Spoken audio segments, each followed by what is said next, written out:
Morning class 11th। कल हमने आपके चैप्टर 3 प्लांट किंगडम में डिस्कस किया था टेरिडोफाइट्स के बारे में। आज हम डिस्कस करने वाले हैं एंजियोस्पर्म। एंजियोस्पर्म यानी कि फ्लावरिंग प्लांट्स। जिम्नोस्पर्म की तरह ही यहाँ पर जो ओव्यूल है वो नेग्ड नहीं होगा। एंजियोस्पर्म में यानी कि फ्लावरिंग प्लांट्स में पोलन ग्रेन्स और ओव्यूल्स जो होते हैं वो यहाँ पर एक स्पेशलाइज्ड स्ट्रक्चर से डेवलप होते हैं जिससे कहते हैं हम फ्लावर्स। एंजियोस्पर्म में जो सीड हैं वो एनक्लोज्ड रहते हैं यानी कि घिरे रहते हैं सीड कोट के अंदर। एंजियोस्पर्म में एक एक्सेप्शन है कि यहाँ पर प्लांट्स का सबसे बड़ा ग्रुप मिलता है, बहुत बड़ी रेंज मिलती है हैबिटेट्स की, और जो इनका साइज़ है वो बहुत छोटे से लेकर ऑलमोस्ट मिड यानी कि वोल्फिया और इससे लेकर टॉल ट्री तक यानी कि यूकेलिप्टस तक जो 100 मीटर तक ग्रो करता है, अलग अलग वेरिएशन दिखाता है। यहाँ पर ये हमें फूड फॉडर यानी कि चारा, फ्यूल, मेडिसन्स और कई अदर कॉमर्शियली इंपॉर्टेंट प्रोडक्ट भी प्रोवाइड करते हैं। इन्हें यहाँ पर 2 क्लासेस में डिवाइड किया गया, डाइकोटिलेडन्स, मोनोकोटिलेडन्स। डाइकोटिलेडन्स जो है उन्हें कैरेक्टराइज किया गया ऐसे प्लांट जिनके सीड में 2 कोटिलेडन हो। जैसे अगर आप चना देखें, चने में 2 कोटिलेडन्स होते हैं, बीच में खांच होती है, जबकि मोनोकोटिलेडन में सिर्फ 1 कोटिलेडन होगा, जैसे कि मक्का।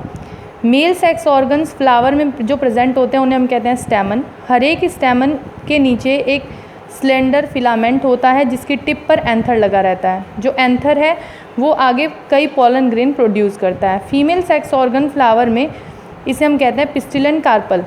पिस्टिल जो होता है इसमें ओवरी आती है जिसके अंदर एक से कई ओव्यूल्स प्रेजेंट होते हैं।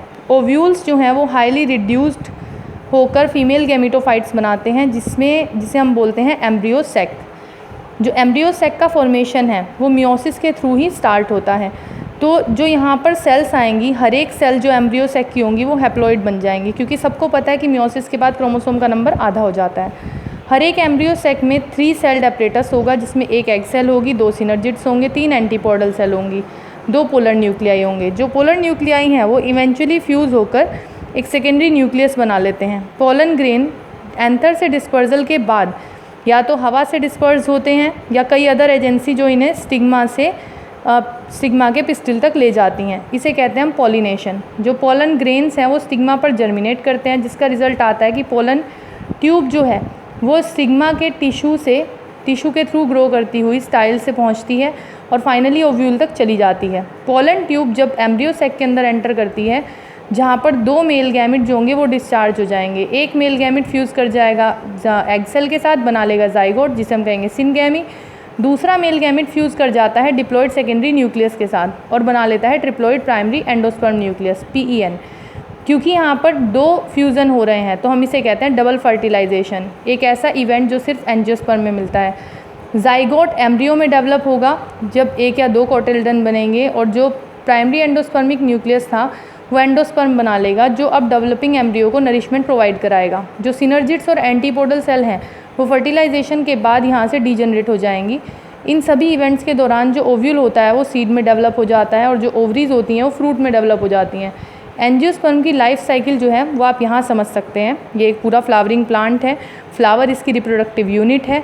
अगर हम इसमें देखें तो इसी फ्लावर के अंदर अगर आप इसे तोड़ेंगे तो एक मिलेगा इस तरह का मेल स्ट्रक्चर जिसे हम एंथर कह रहे हैं। ये टिप पर एंथर है, ये फिलामेंट है, ये पूरा स्ट्रक्चर स्टेमन है, ये कार्पल है जिसमें ऊपर टिप जो है वो स्टिग्मा है, ये नेक जो है वो स्टाइल है और ये ओवरी है। अब क्या होगा, ओवरी से यहाँ से निकल रहा है मेगास्पोरेंजियम जिसके अंदर ओव्यूल हैं और यहाँ से निकल रहा है माइक्रोस्पोरेंजियम जिसके अंदर पोलन ग्रेन्स हैं। यहाँ से पोलन ग्रेन यानी माइक्रोस्पोर रिलीज़ होंगे।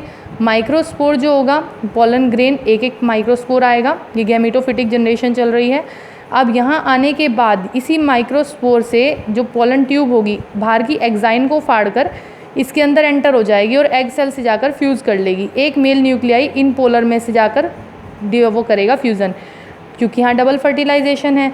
तो यहाँ एक तो बना लेगा जाइगोट के साथ प्राइमरी एंडोस्पर्म न्यूक्लियस, फिर ये दोबारा डिवीज़न करता है तो इससे बनता है ये हार्ट शेप्ड एम्ब्रियो। ये सस्पेंसर सेल्स हैं, ये नेक सेल हैं और ये कोटिलेडन्स हैं। फिर इसके बाद इन्हीं से आगे डेवलप हो जाता है एक स्पोरोफिटिक प्लांट। तो ये स्पोरोफिटिक जनरेशन हो गई। ये थी एंजियोस्पर्म की लाइफ साइकिल। कल हम डिस्कस करेंगे इससे आगे कई टाइप की जो लाइफ साइकिल्स प्लांट्स में मिलती हैं। Thank you.